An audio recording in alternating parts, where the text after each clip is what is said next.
तेरी ये हिम्मत कि यहाँ मैं तुझे कुछ बोल रहा हूँ और तू आराम से कॉल पर बात कर रहा है। तू जानता भी है मैं कौन हूँ। बस बहुत हो गया अलंकार। क्या तुमने कभी मेरी फीलिंग्स की रिस्पेक्ट की है? ठीक है अवंतिका, क्योंकि नक्श तुम्हारा दोस्त है और तुम उसे यहाँ लेकर आई हो तो वो हमारे साथ बैठकर मील एंजॉय कर सकता है। नक्श, क्या तुम मेरे लिए यहाँ रुक सकते हो? Let's have a meal together. और मैं तुमसे प्रॉमिस करती हूँ कि अलंकार तुमसे माफी मांगता हुआ टोस्ट भी करेगा। ठीक है, अगर आप कह रही हैं तो मैं रुक जाता हूँ। आप अपने बॉयफ्रेंड को वो पिल दे सकती हैं। No conditions from my side. Oh thank you Naksh. Alankar को यकीन नहीं हो रहा था कि इतनी बेइज्जती करने के बाद भी नक्श अवंतिका के एक बार कहने से ही यहाँ रुकने के लिए राजी कैसे हो गया। उसके बाद अवंतिका ने नक्श को बैठने का इशारा किया और साथ ही साथ अलंकार की ओर देखते हुए बोली, तुम मुझ पर भरोसा करो, ठीक है? ये पिल लो।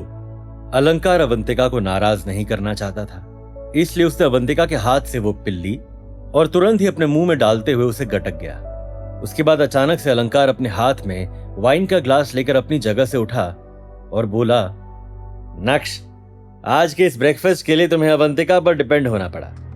मुझे यकीन है कि तुम्हें लंच और डिनर कराने के लिए भी कोई ना कोई तो जरूर मिल जाएगा।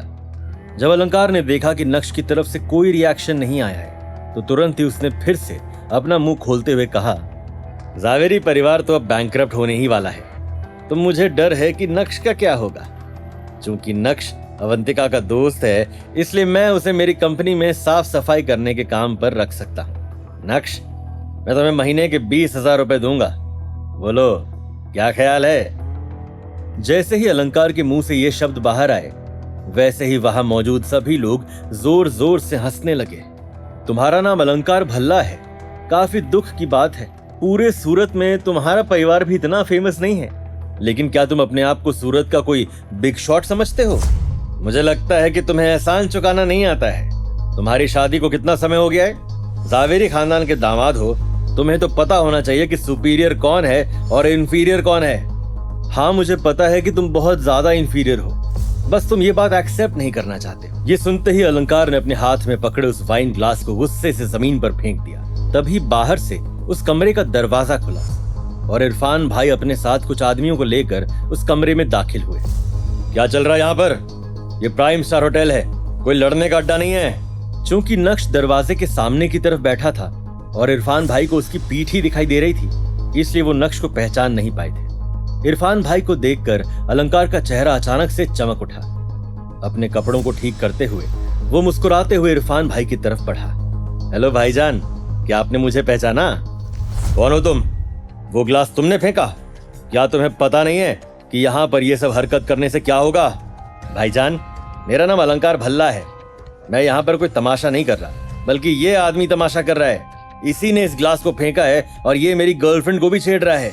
अचानक से नक्श ने अपनी ड्रिंक उठाई और उसे पीते हुए बोला, इरफान भाई, आप काफी अमेजिंग हैं। क्या आप फिर से किसी के लिए स्टैंड लेना चाहते हैं? कपिल के लिए स्टैंड लेकर देखा ना क्या हुआ? ओए, ये तो किस टोन के साथ भाईजान से बात कर रहा है? अगले ही पल उस कमरे में एक जोरदार थप्पड़ की आवाज आई। भाईजान, आपने मुझे क्यों मारा? अभी तो सिर्फ एक थप्पड़ मारा है, तुम्हारी तो मैं जान निकाल दूंगा।